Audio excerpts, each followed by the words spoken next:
नमस्कार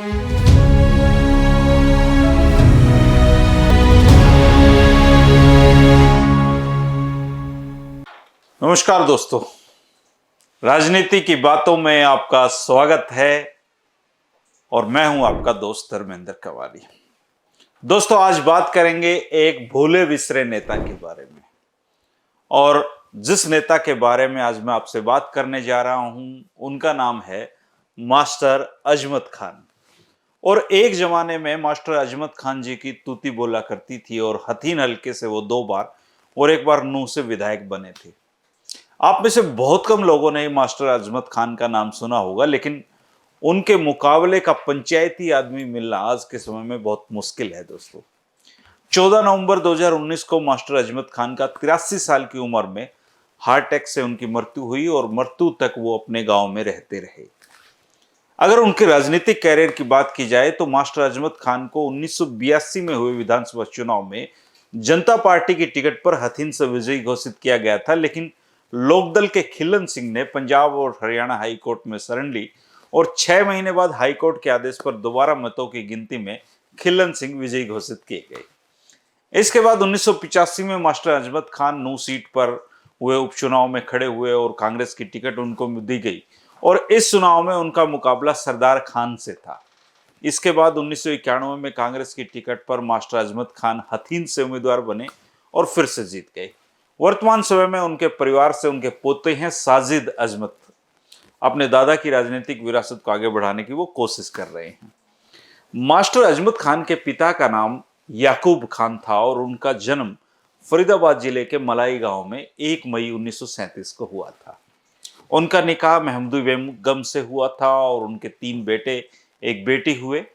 उस जमाने में स्कूलों का घोर अभाव था दोस्तों, लेकिन याकूब खान ने अपने बेटे अजमत को अच्छी तालीम दिलाने की पूरी कोशिश की और उन्होंने मैट्रिक से शिक्षा तक की पढ़ाई मलाई गांव से, नूंह, पुनाना और दिल्ली के जामिया से शिक्षण संस्थानों से प्राप्त की। उर्दू, हिंदी, अंग्रेजी, फारसी और अरबी भाषाओं के मास्टर अजमत खान तगड़े जानकार थे। ताउम्र किसानी से जुड़े रहे और मेवात के लोगों के लिए काम करते रहे। किताबों के वो बहुत बड़े शौकीन थे। पूरी उम्र उनका अध्ययन जारी रहा और अच्छी खासी किताबें उनके कलेक्शन में थी। Haryana state land development board के वो चेयरमैन रहे। हरियाणा टीचर्स यूनियन के जनरल सेक्रेटरी का पद भी उन्होंने संभाला। मौलाना कलाम आजाद पर उन्होंने एक अच्छा खासा शोध भी किया था। मास्टर अजमत खान एक राजनेता होने के साथ साथ एक जबरदस्त पंचायती आदमी भी थे और उस जमाने में क्षेत्र में ऐसी कोई पंचायत नहीं होती थी जो मास्टर अजमत खान के बिना किसी नतीजे तक पहुंच जाए और ऐसा कोई विवाद नहीं होता था जिसमें मास्टर अजमत खान पंचायती हो और दोनों पक्ष रजामंदी पर ना पहुंचे। बताते हैं, एक बार तो 50 से भी ज्यादा मर्डर के केस लगातार उन्होंने पंचायतों में दोनों पक्षों की रजामंदी से निपटवाई थी। चौधरी भजनलाल के परिवार का एक केस भी मास्टर अजमत खान ने पंचायती बनकर सुलझाया था। और बताते हैं कि एक पंचायत में तो मामला इस कदर उलझ गया था कि 2 दिन तक फैसला नहीं हो पाया, लेकिन मास्टर जी ने ऐलान कर दिया था कि पंचायत तो तभी उठेगी जब फैसला होगा, चाहे साल भर हमें यह क्यों ना बैठना पड़े। और उसके बाद दोनों पक्षों में रजामंदी हुई। मास्टर अजमत खान का बचपन में नाम रुस्तम था और मलाई गांव में उनका खानदान बोहरा खानदान के नाम से जाना जाता है। बोहरा खानदान के रुग्गा परिवार की आज भी गांव में एक पुश्तैनी हवेली है जिसमें हरियाणा के कई सीएम और बड़े बड़े नेता आ चुके हैं। चौधरी तैयब हुसैन मास्टर अजमत के बचपन के सहपाठी भी रहे। बच्चे के तेज दिमाग को देखकर उनके माँ बाप ने शुरुआती तालीम के लिए उनको मलाई के स्कूल में दाखिल करवाया था और पढ़ाई के बढ़ते कदमों की वजह से नूंह के ब्रेन में उस स्कूल में उनको पढ़ने का मौका मिला था और चौधरी तैयब हुसैन वहीं उनके सहपाठी बने थे और अच्छे अंकों से उन्होंने मैट्रिक पास की और उसकी वजह से जामिया यूनिवर्सिटी दिल्ली में शिक्षक के कोर्स में उनको दाखिला मिला था। पढ़ाई के तुरंत बाद पंचायत सचिव, पटवारी और अध्यापक 3 नौकरियों के ऑफर उनके सामने थे और उन्होंने अध्यापन को अपना पेशा चुना और उनकी पहली जो पोस्टिंग है वो गांव बीमा झिरका में हुई थी। इसके बाद मास्टर जी नाम उनके जीवन में ऐसा जुड़ा कि जीवन के अंत तक उनके नाम के साथ जुड़ा रहा। वो हरियाणा टीचर्स एसोसिएशन से भी जुड़े और आपातकाल के दौरान जेल भी जाना पड़ा। जेल में मास्टर अजमत खान की जो मुलाकात है दोस्तों, वो भारत के पूर्व प्रधानमंत्री चंद्रशेखर जी से होती है और यहीं से राजनीतिक जीवन भी शुरू होता है। मुलाकात के चलते 1982 में माननीय चंद्रशेखर जी ने उनको जनता दल से हरियाणा में हथीन विधानसभा क्षेत्र का टिकट दिया और वो पहली बार में ही खिलन सिंह को हराकर विधायक बने। कोर्ट कचहरी में हार जीत के बाद उसी कार्यकाल यानी कि 1985 में मास्टर अजमत खान नूंह से कांग्रेस के विधायक भी चुने गए और 1991 में एक बार फिर से हथीन से विधायक बने। ताउम्र वो विधायक जी की बजाय मास्टर जी के नाम से पुकारे जाते रहे और आज भी गांव में उनके नाम पर स्कूल चलता है।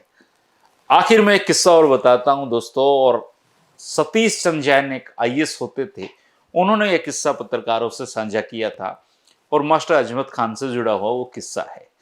1985 में नूंह गुड़गांव जिलों में पड़ता था उस समय, और उस समय वहां के एसडीएम होते थे सतीश चंद्र जैन जी। 5 मार्च 1985 को हरियाणा के 3 विधानसभा क्षेत्रों नूंह, टोहाना और नरवाना में उपचुनाव हुए थे। सतीश चंद्र जैन जी नूंह विधानसभा क्षेत्र से निर्वाचन अधिकारी थे और इस सीट से तत्कालीन सत्तादल कांग्रेस के मास्टर अजमत खान और लोकदल से सरदार खान चुनाव मैदान में थे। इन दोनों के बीच कांटे की टक्कर बनी और 5 मार्च को चुनाव हुआ। 6 मार्च को मतगणना होनी थी और उस वक्त पूरे मेवात में एक चर्चा चल पड़ी थी कि कांग्रेस हर सूरत में ये चुनाव जीतेगी और अगर मास्टर अजमत खान चुनाव नहीं भी जीत रहे होंगे तो मुख्यमंत्री चौधरी भजनलाल एसडीएम से बोलकर उनको जबरदस्ती चुनाव जितवा देंगे। बाद में जो होगा देखा जाएगा। असल में चर्चा के पीछे एक कहानी है दोस्तों, और कहानी टेलीफोन से जुड़ी हुई है।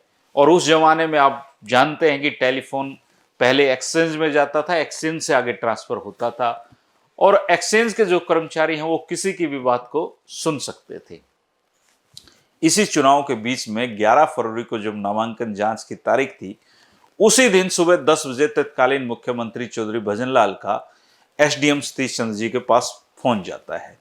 ये फोन एक्सचेंज के कर्मचारियों ने मिलाकर दिया था, इसलिए वो सारी बातें सुन रहे थे। उस फोन पर मुख्यमंत्री के पीए ने एसडीएम को कहा कि डीसी गुड़गांव आपको एक संदेश देंगे और आप उसे पूरा कर देना। इसके बाद एसडीएम सतीश चंद्र जैन ने डीसी गुड़गांव को फोन किया तो उन्होंने फोन पर कोई संदेशा नहीं दिया, लेकिन वो सीधे उनके ऑफिस में आ गए और इसके बाद उनको उनके घर ले गए। चाय पीते हुए जो डीसी थे उन्होंने कहा कि सीएम साहब ने सरदार खान का नामांकन रद्द करने के आदेश दिए हैं। एसडीएम सतीश चंद्र ने यह गलत काम करने से मना कर दिया तो डीसी वहां से चले गए। 5 मार्च को मतदान होने के बाद रात को करीब 11 बजे चौधरी भजनलाल का फोन फिर से एसडीएम के पास जाता है। वो पहले चुनाव के बारे में पूछते हैं कि एसडीएम साहब क्या लग रहा है कौन जीतेगा, तो एसडीएम ने बताया कि सीएम साहब कांटे की टक्कर है, कोई भी जीत सकता है। तो सीएम ने कहा कि आप बस मास्टर जी को जीता हुआ डिक्लेयर घोषित कर देना, बाकी मैं देख लूंगा। ये कहकर उन्होंने फोन काट दिया। इसके बाद ये बात जंगल में आग की तरह फैल गई कि सीएम चौधरी भजनलाल ने एसडीएम को फोन करके कह दिया है कि मास्टर जी को हर हाल में जिताना है। ये बात एसडीएम सतीश चंद्र को भी पता लगी और वो हैरान रह गए, क्योंकि घर में वो अकेले थे जब सीएम से बात हो रही थी। और ये सब बातें लीक कहां से हुई? जब बहुत वो गहराई में गए तो उन्होंने एक्सचेंज के कर्मचारी बुलाए और सख्ती से पूछताछ की तो उन्होंने बता दिया कि सीएम और एसडीएम की 20 बातों को उन लोगों ने सुना है और वहीं से किसी ने यह बात लीक कर दी है कि सरदार खान को हराया जाएगा और मास्टर अजमत खान को जिताया जाएगा।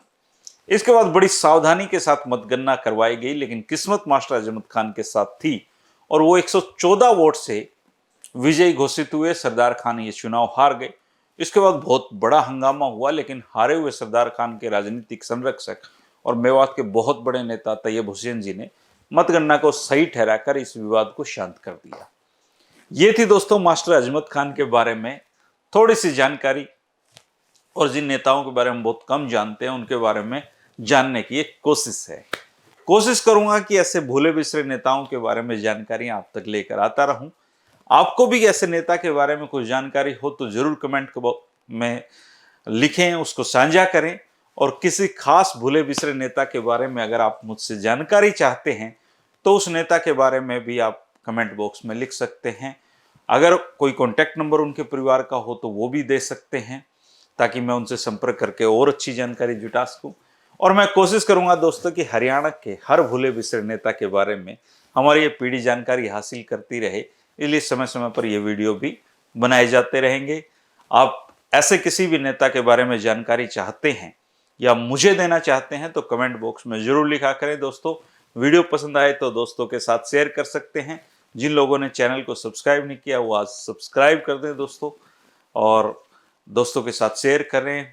3 बजे साथ राजनीति की बातों में दोस्ती का सिलसिला चलता रहेगा। शुक्रिया, नमस्कार।